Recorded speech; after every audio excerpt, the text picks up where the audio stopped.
Supportrice, supporter de l'AS Monaco, c'est Florian et je suis ravi de vous retrouver pour une nouvelle vidéo Mercato autour de l'AS Monaco. Ça fait depuis le 4 juillet dernier, soit environ 6 semaines, oui ça fait beaucoup, qu'on n'a pas vu ensemble un petit peu et fait le tour des différentes rumeurs, des différentes officialisations et bruits de couloir entourant notre club favori.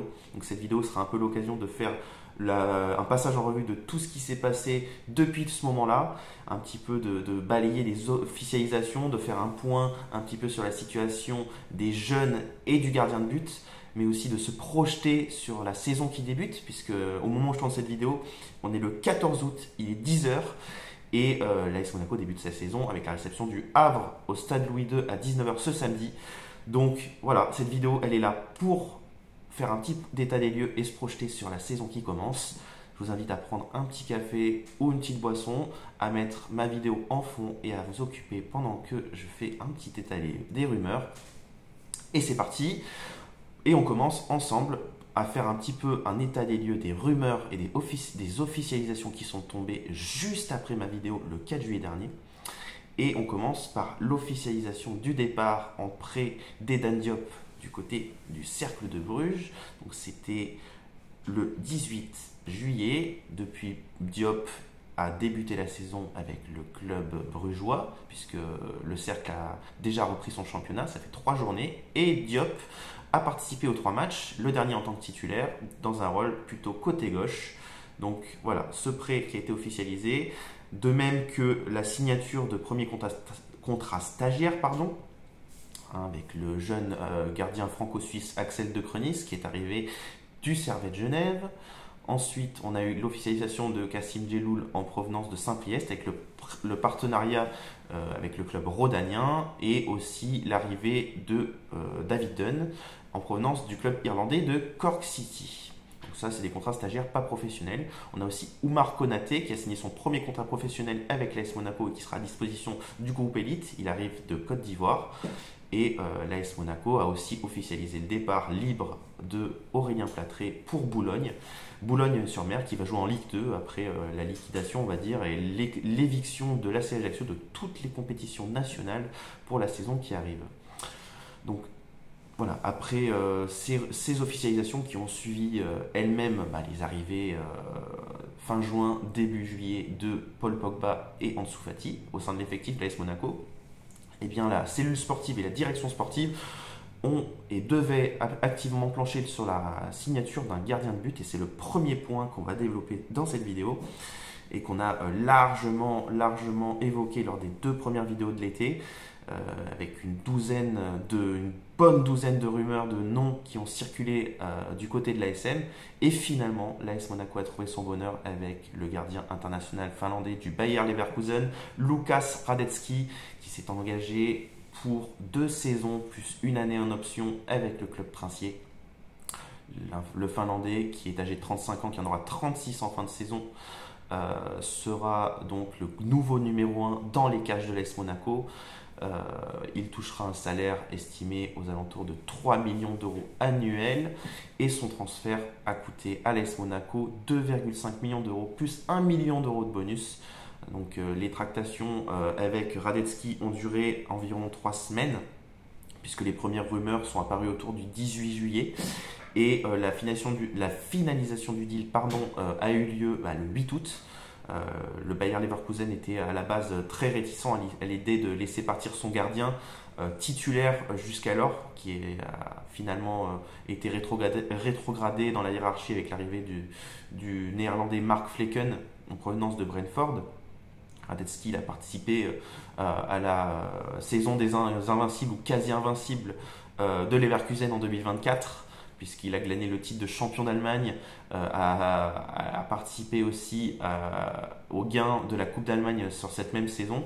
Il n'était pas le gardien titulaire en Europa League, la seule compétition que Leverkusen dans laquelle le club allemand a finalement flanché en perdant 3-0 en finale contre Bergame. Mais voilà, Radetzky, c'est un élément d'expérience qui a connu la Bundesliga depuis très longtemps. Il était arrivé à Francfort avant de débarquer à Leverkusen, où il avait passé les 7 dernières saisons. Un vrai cadre, un joueur d'expérience qui est un vrai leader, puisque Leverkusen avait cherché à lui prolonger son contrat et à lui fournir une reconversion à l'issue de ce contrat au sein du club. Finalement, Radetzky qui voulait jouer et qui voulait trouver un club qui lui permette de trouver du temps de jeu et de disputer des compétitions européennes, l'a fait en signant et en posant sa signature en bas du contrat avec l'AS Monaco. Il est nouveau numéro 1, disputera la Ligue des Champions et sera suppléé par Philippe Keun.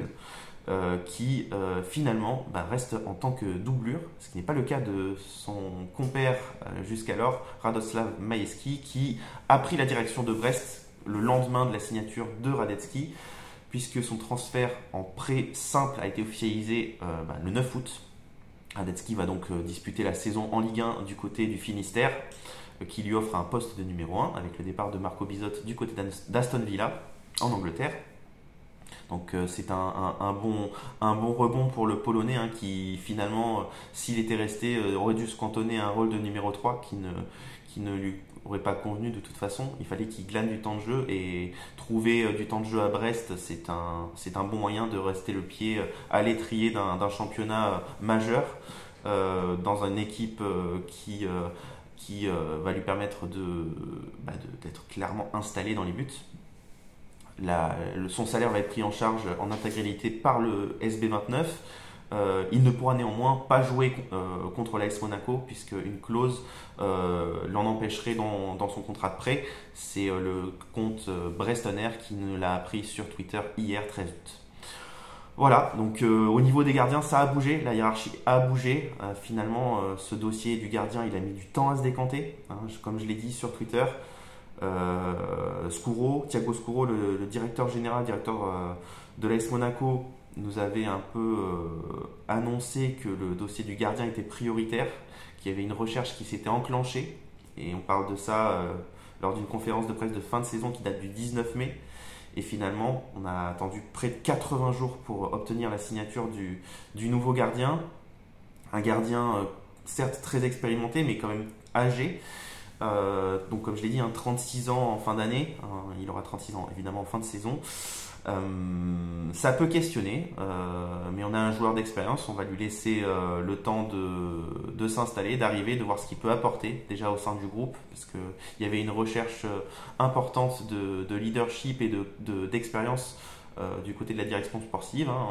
Ça va dans la logique des signatures déjà acquises d'Eric Dyer, de Paul Pogba ou d'Ansu Fati. Radetzky s'inscrit un petit peu dans ce cadre-là. Donc voilà, on verra ce qu'il peut apporter. Philippe Keun en tant que doublure avec un joueur qui avait en début d'été manifesté sa volonté de rester et de se battre pour regagner sa place. Donc qui témoigne d'un état d'esprit, quoi qu'en disent certains, très bon et que moi je juge parfait pour un numéro 2. C'est un numéro 2 de très bonne qualité. Un numéro 1 peut-être pas suffisant pour l'AS Monaco, mais un numéro 2 de très bonne qualité.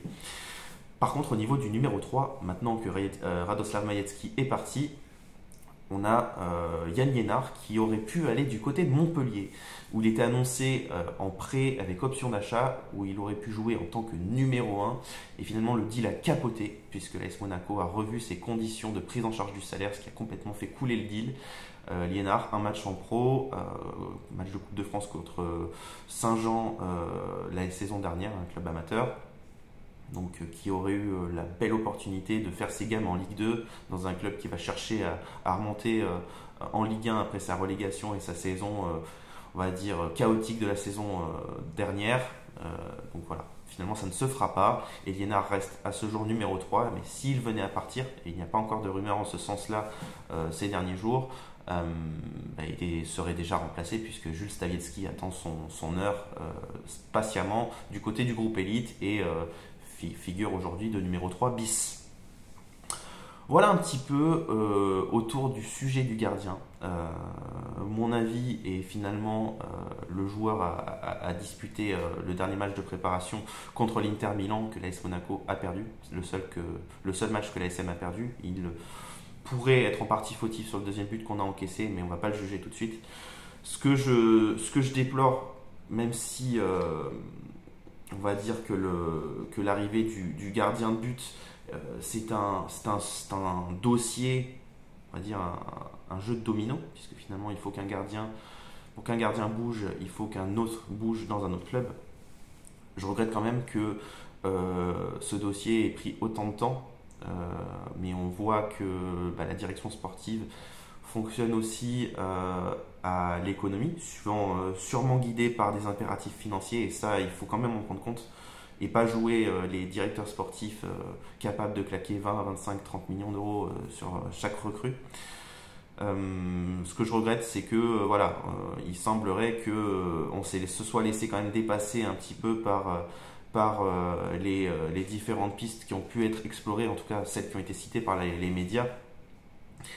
Et Radetzky, même si c'est un élément d'expérience qui a été installé et qui est quand même chevronné et identifié sur la scène européenne, reste peut-être un second, voire troisième, voire quatrième couteau, puisque, comme on le sait, l'AS Monaco avait quand même tenté d'attirer d'autres joueurs comme David De Gea, qui est finalement prolongé à la Fiorentina, qui me semblait potentiellement être le joueur et la cible prioritaire. Mais voilà, l'AS Monaco a finalement bouclé ce dossier. On va voir ce que ça donne. On espère que Radetzky, pour certains spécialistes de Leverkusen, est quand même spécialiste de faire une ou deux petites bourdes par an, copieuses. On va pas faire ça du côté de l'AS Monaco. On va lui laisser le temps de s'acclimater. On lui souhaite la bienvenue. Et puis on va miser sur son expérience pour que l'AS Monaco puisse atteindre des résultats tout aussi bons sur la finalité que ceux de la saison dernière, voire meilleurs, avec un parcours pourquoi pas en Coupe d'Europe un peu plus lointain et en Coupe de France aussi. Donc à suivre. Voilà un petit peu sur le dossier du gardien ce que je pouvais dire. Je vous laisse me donner votre avis en commentaire. Qu'est-ce que vous pensez de l'arrivée de Lukas Radetzky, le Finlandais à l'AS Monaco? Est-ce que vous êtes content? Est-ce que vous n'êtes pas content? Quelles sont vos interrogations? N'hésitez pas, c'est en dessous de la vidéo que ça se passe. J'attends vos commentaires avec plaisir et j'y répondrai évidemment. Deuxième gros sujet, et ça c'est un petit peu le sujet du moment puisqu'on est à 19 jours de la fin du mercato et il semblerait que ça commence à s'agiter autour de Marnes à Cluj. Donc ces derniers jours, ces derniers 10 jours, la rumeur, et on parle encore du Bayer Leverkusen qui aurait fait de notre pépite sa priorité de recrutement d'ici la fin du mercato.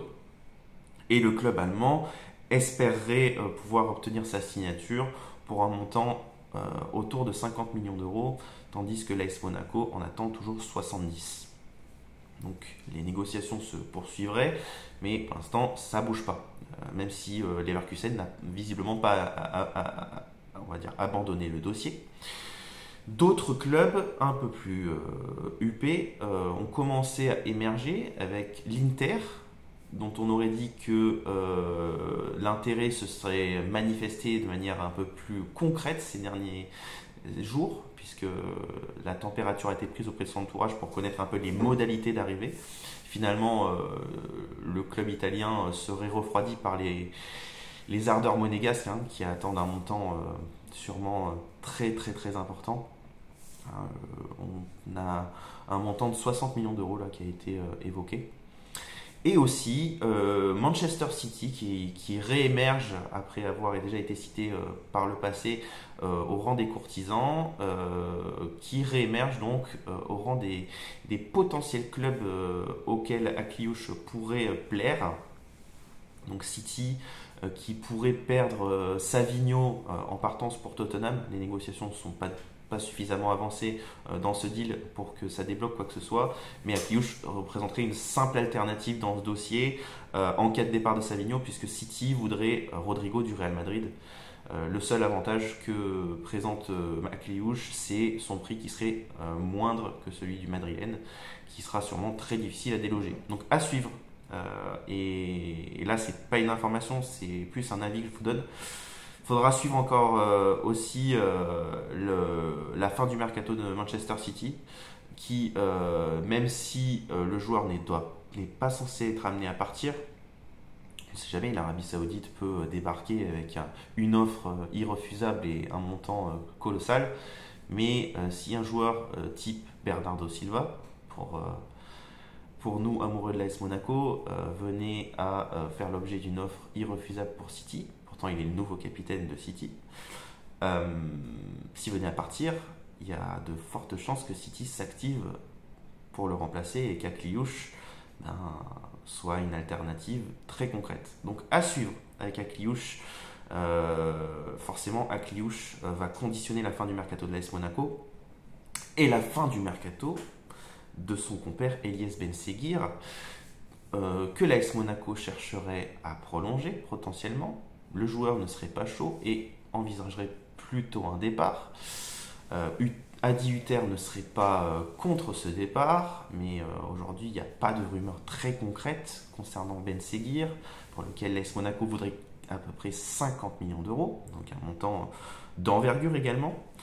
Il y a le nom de certains clubs qui a émergé pour lui, à savoir Leverkusen, comme Akliouche, le Borussia Dortmund, et potentiellement un club français et un club anglais. Benseghir, c'est un cas particulier.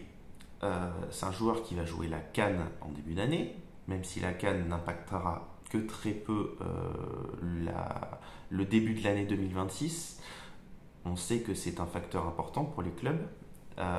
Benseghir est quand même un joueur qui a effectué une super première partie de saison la saison dernière avant de quelque peu s'effondrer et un peu disparaître aussi du 11 de départ en fin de saison, notamment dû à une baisse de forme et aussi à des problématiques personnelles et à des relations avec Adi Hutter qui se sont avérées fraîches, pour ne pas dire très froides. Donc il faudra suivre la situation de Marnès Akliouche et d'Eliès Benseghir en cette fin de mercato. C'est ce qui va conditionner, à mon sens, la fin du mercato de l'AS Monaco, hormis tous les départs qu'on évoquera après. Puisque l'AS Monaco va devoir remplacer l'un des deux, mais ne remplacera pas les deux, très certainement pas. Sauf si les deux venaient à partir, mais pour moi c'est une hypothèse hautement improbable. Soit l'un part et l'autre reste, soit les deux restent, mais les deux ne partiront pas, d'autant plus à un peu plus de 15 jours de la fin du mercato. À mon sens, et j'y répondais sur Twitter à un tweet d'Abdelhamed, qui est un journaliste du Média Carré, qui est très bien informé sur l'AS Monaco. Mon avis, c'est que, malgré tout, Akliouche et Benseghir voudraient tous les deux partir. Mais Akliouche, il faut qu'il trouve le projet adéquat dans un club d'envergure supérieure à l'AS Monaco. Pas sûr que les Leverkusen soit ce club-là. D'autant plus dans un contexte avec un nouveau coach, un effectif fortement remodelé. J'ai un gros doute sur ça. Est-ce que s'il va dans un club comme l'Inter ou City, est-ce qu'il sera titulaire directement ou est-ce qu'il ne sera pas un joueur de rotation? C'est pas sûr. Dans un contexte pré-Coupe du Monde, la Coupe du Monde à la fin de saison, il est quand même dans les petits papiers de Didier Deschamps, même s'il part de loin.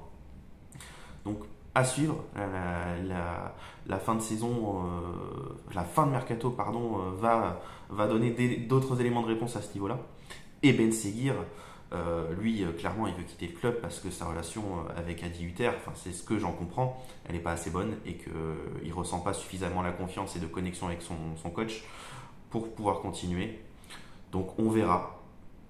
Si les deux viennent à partir, il va falloir clairement pour l'AS Monaco trouver des remplaçants et c'est pas seulement Minamino et Golovin qui pourront faire le taf.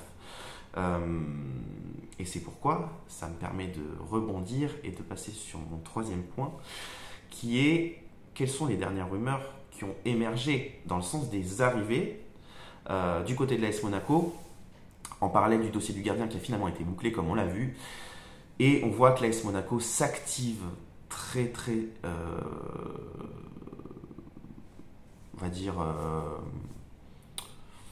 ouvertement sur un profil de joueur de côté, plutôt versatile, avec une préférence côté droit, avec un certain nombre de rumeurs qui ont été évoquées depuis notre dernière vidéo du 4 juillet, et un certain nombre de noms, pêle-mêle. Donc Johan Bakayoko du PSV Eindhoven qui a finalement signé à Leipzig, Malik Fofana de Lyon pour lequel l'AS Monaco a repris des renseignements au mois de mai.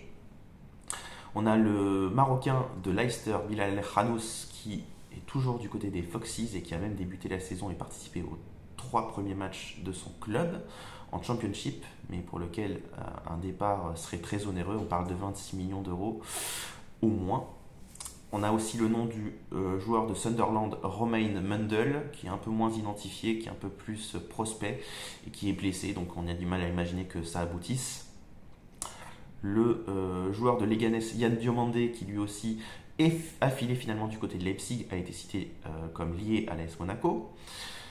On a aussi le nom du Rémois Mamadou Diakon, qui a été cité, du joueur versatile car capable de jouer sur tout le front de l'attaque, Adam Dagim. On a le joyau brésilien de Vasco, Ryan, qui a été cité comme étant activement courtisé par l'AS Monaco par le journal L'Équipe. Et enfin, on a le joueur de Liverpool, Ben Doak, qui a passé la saison en prêt du côté de Middlesbrough la saison dernière, mais pour lequel Liverpool serait pas forcément OK pour un départ et serait prêt à l'intégrer dans son effectif pour la saison prochaine. Mais c'est un nom qui a été cité du côté de l'AS Monaco. Finalement, on voit que ce sont des profils de joueurs de percussion, des ailiers, et l'AS Monaco peut-être El Khanous un peu plus un joueur proche à Kliouche. Je pense qu'il ne faut pas oublier un nom qu'on a cité en début de mercato qui n'a pas bougé depuis et qui devrait bouger dans les grandes lignes sur la fin du mercato et activer des intérêts. C'est celui de Anis Hadj Moussa de Feyenoord Rotterdam. Le Feyenoord qui a été éliminé de la course à la Ligue des Champions hier par Fenerbahçe. Donc Feyenoord qui a quand même connu une petite saignée cet été, qui ne va donc pas jouer la Ligue des Champions. Et dans un contexte où le joueur a déjà été associé à l'AS Monaco, il ne serait pas étonnant de voir ce nom réémerger très très prochainement, en cas surtout de départ de Marnès à Kliouche. Donc à suivre, gardez bien le nom de Anis Hadj Moussa dans le panier, parce que je pense que c'est pas impossible qu'on en réentende parler d'ici la fin du mercato, en cas de départ de Marnès à Kliouche ou d'Elias Bensegué. À suivre. Au rayon des autres rumeurs, on n'en a pas eu beaucoup plus que ça. Finalement, il semblerait que l'AS Monaco cherchera à se concentrer sur le remplacement de Marnès, et pas plus. On sait que néanmoins les rumeurs autour de l'ASM en sous-marin qui sortent et qui aboutissent 2 jours après, c'était l'habitude, mais pas cet été.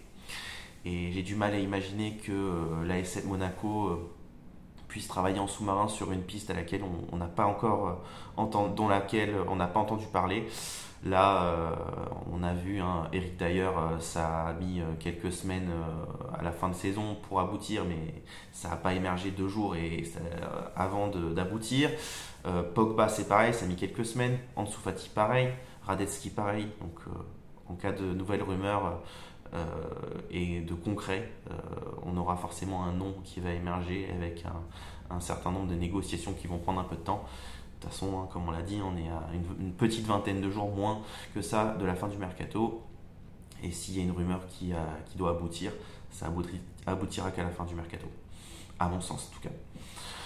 Voilà ce qu'on pouvait dire un petit peu dans le sens des arrivées. Pêle-mêle dans le sens des départs, ça devrait bouger. Et surtout en termes d'effectifs, de dégraissage d'effectifs, puisqu'on sait qu'Adi n'aime pas travailler avec des effectifs trop larges. Et c'est le cas actuellement.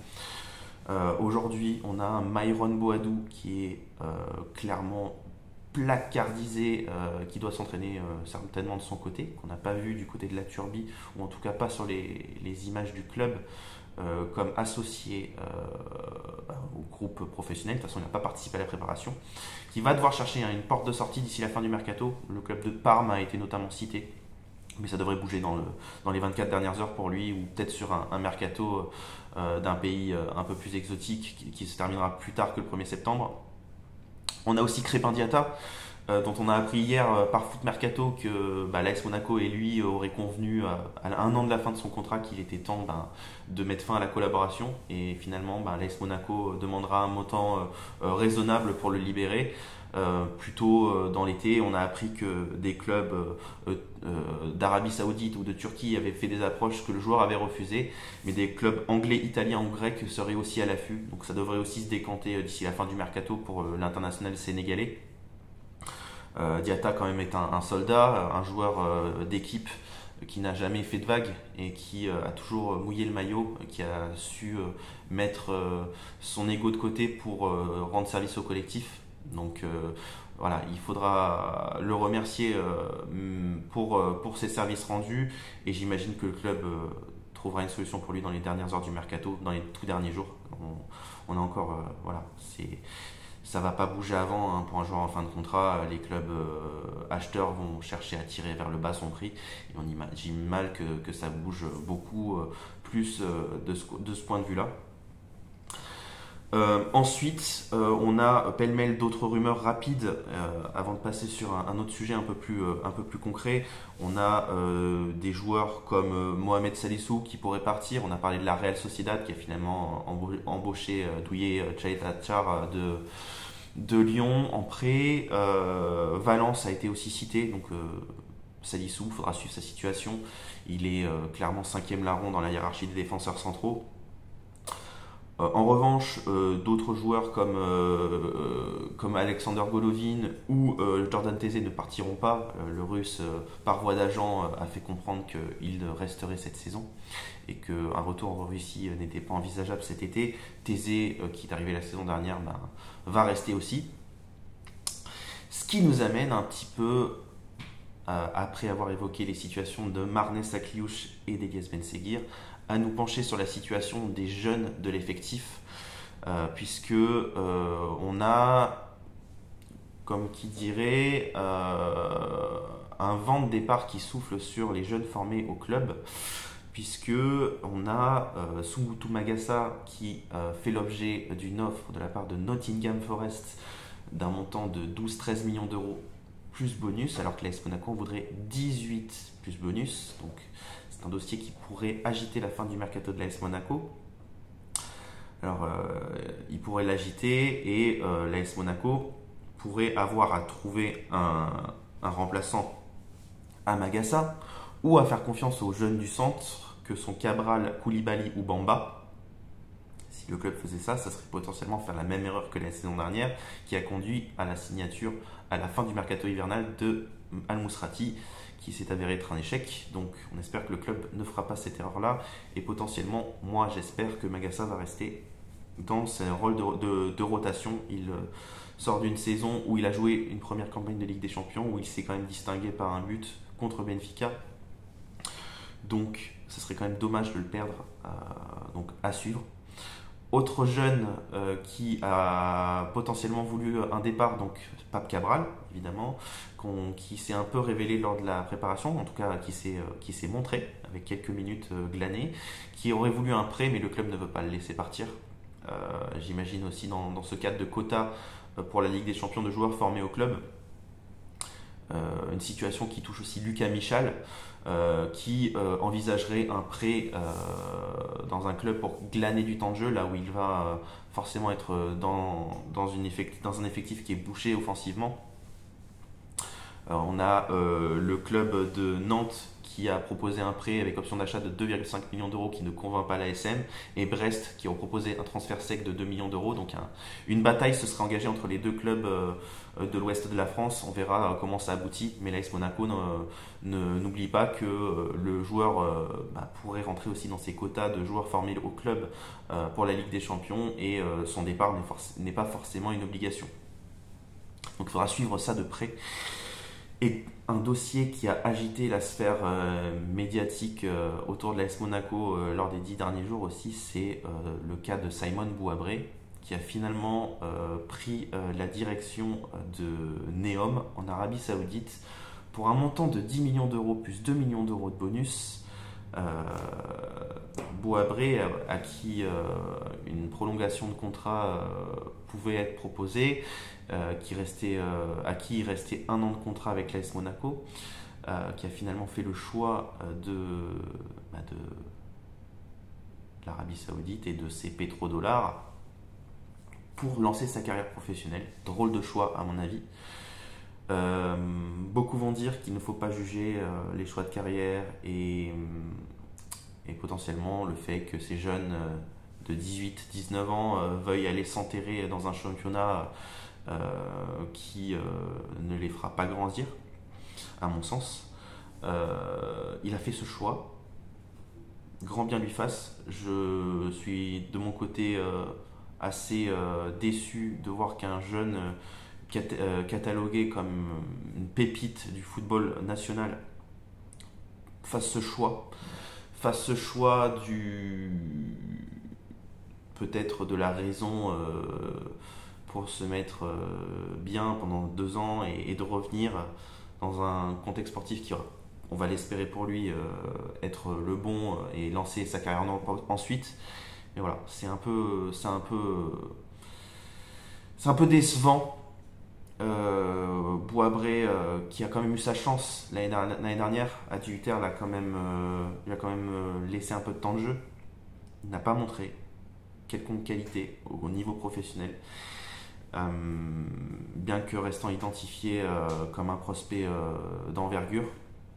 On a un joueur là pour lequel l'OM, le Paris FC et West Ham auraient émis un intérêt prononcé, qui finalement fait le choix de l'Arabie Saoudite, et c'est bien dommage, même si ça vient enflouer les caisses. Un transfert donc qui s'est bouclé le 3 août dernier et qui finalement vient un peu questionner l'évolution et l'intégration des jeunes au sein de l'effectif, puisque quand on voit que tu as des Akliouche, des Ben Seguir, des Boabré, des Magassa, des Michal, des Liénard, même si lui sa situation elle est un peu plus simple, voir ces joueurs là qui pourraient potentiellement partir, ça questionne sur comment le club voit leur intégration et comment ils sont jugés. Au niveau des jeunes, peut-être pas formés à l'effectif, on a Kassoum Ouattara aussi qui est courtisé. On a le Torino qui s'est montré très intéressé par le joueur. Le club allemand d'Augsbourg qui aurait proposé un prêt avec option d'achat de 8 millions d'euros. On a Metz aussi qui a proposé un prêt. Toulouse qui est aussi sur le coup pour le joueur. Et Lille qui a perdu tous ses latéraux gauche, qui aurait commencé à manifester son intérêt et pour lequel il faudra suivre les informations très prochainement, parce qu'on imagine bien aussi que Kassoum Ouattara pourrait être un agitateur de la fin du mercato de l'été pour l'AS Monaco, tout comme George Ilinikena ou Paris Brunner, qui devraient trouver une porte de sortie d'ici la fin de l'été, puisque aucun des deux, enfin ça sera soit l'un soit l'autre qui restera pour faire le jeu de la rotation au niveau de l'attaque, avec Mika Biret, Brel Mbolo, ou Folarin Balogun qui sont là bien installés, même si on a parlé de clubs et de négociations pour Mbolo, comme Al Rayyan dernièrement au Qatar, ou aussi de l'AC Milan, même s'il n'est pas une priorité.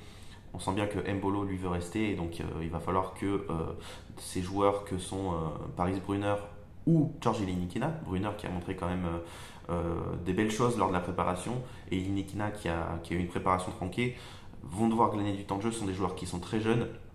On parle d'un retour en prêt de Brunner du côté du Cercle de Bruges, où il a déjà passé les saisons dernières, donc pourquoi pas. Donc à suivre. Voilà un petit peu pêle-mêle toutes les rumeurs qui ont eu lieu autour de l'effectif, donc ça fait beaucoup d'informations à ce que je pouvais dire un peu, et pour se projeter autour de cette fin de mercato, c'est que finalement, à mon sens, le poste de gardien c'est réglé. On a peut-être le poste de numéro 3 qui pourrait bouger si Liénard venait à partir, mais le remplaçant est déjà au sein de l'effectif et sous contrat professionnel. On va voir si Vanderson bouge côté droit en défense, mais pas de rumeurs, très peu de rumeurs, à un prix important attendu par l'AS Monaco. On parle autour de 40 millions d'euros aussi. Donc ça risque de peu bouger de ce côté-là, même si la rumeur Kieran Trippier de Newcastle a émergé récemment, à suivre quand même. Caio Henrique, pareil, même topo, pas de rumeur pour lui, donc ça devrait pas bouger. Peut-être un potentiel remplaçant à trouver avec un potentiel départ de Kassou Matara à suivre. Comme je l'ai dit aussi, à suivre Magassa. Si le club choisit de faire confiance à un jeune ou à se projeter avec un nouveau joueur d'expérience, sachant que Pogba ne sera pas prêt tout de suite, donc c'est quand même un risque important de n'avoir que Zakaria et Camara, plus les jeunes derrière, en attendant le retour de Pogba, pour lequel on n'a pas encore de certitude évidemment, de laisser Magassa partir. Donc j'imagine que la cellule de recrutement, je l'espère en tout cas, planche déjà à son remplacement si ça devait intervenir. Comme j'ai dit, Akliouche et Ben Seguir, clé de la fin de Mercato. L'un ou l'autre partira, pas les deux à mon sens. Et gardez bien en tête, et c'est pas une information, le nom d'Anis Hadj Moussa du Feyenoord, parce que je pense qu'il pourra ressortir très vite si Akliouche vient à partir. Et enfin, voilà, si Ben Seguir par contre venait à partir, j'ai du mal à imaginer le club qui conserverait Akliouche trouver un remplaçant Ben Seguir, puisque Ansu Fati est déjà au sein de l'effectif, Alex Golovin aussi, et côté gauche on serait déjà fourni. Donc du mal à imaginer ça. Donc voilà, c'est pour ça qu'il y a un peu des rumeurs plus côté droit qui émergent et moins que côté gauche en attaque. Et voilà, un petit peu le tour de l'effectif. On semble se diriger vers un schéma, en tout cas défensif en 4-4-2. On sait très bien que sur le schéma sur le papier n'est jamais le schéma adopté en match et dans les animations par les coachs, mais le schéma sur le papier sera du 4-4-2. Faudra suivre un petit peu l'évolution de tout ça dans les prochaines semaines. À mon sens, ça va très peu bouger dans le sens des arrivées, sauf en cas de départ d'Akliouche, vous l'avez bien compris, et ça doit bouger dans le sens des départs avec des prêts, des transferts qui devront aboutir pour permettre à 18h de disposer d'un effectif qui soit le plus conforme à ses attentes, c'est-à-dire restreint et pas doté de joueurs, on va dire, inutilisés et inutiles. Voilà ce que je pouvais dire sur le mercato d'AS Monaco. On a fait à peu près 35-40 minutes, ça fait long. J'espère que ce que je vous ai un peu récapitulé, ça vous a plu. Je vous invite à partager votre vision de la fin du mercato en commentaire en dessous de la vidéo, encore une fois, à mettre un petit j'aime si ça vous a plu, à me faire vos suggestions pour les prochaines vidéos qui arrivent et que je reste à faire selon mon envie et selon l'importance des rumeurs qui entourent notre club. Je garde le plaisir de partager avec vous sur Twitter et ici en commentaire sur YouTube. Donc n'hésitez pas à partager vos avis et vos idées et vos suggestions pour les vidéos et pour le mercato de l'AS Monaco. Je vous retrouve très bientôt et je vous souhaite, pour ceux et celles qui y sont, de belles vacances et un bon courage à ceux qui travaillent. Je vous dis à bientôt. Dagemunegu.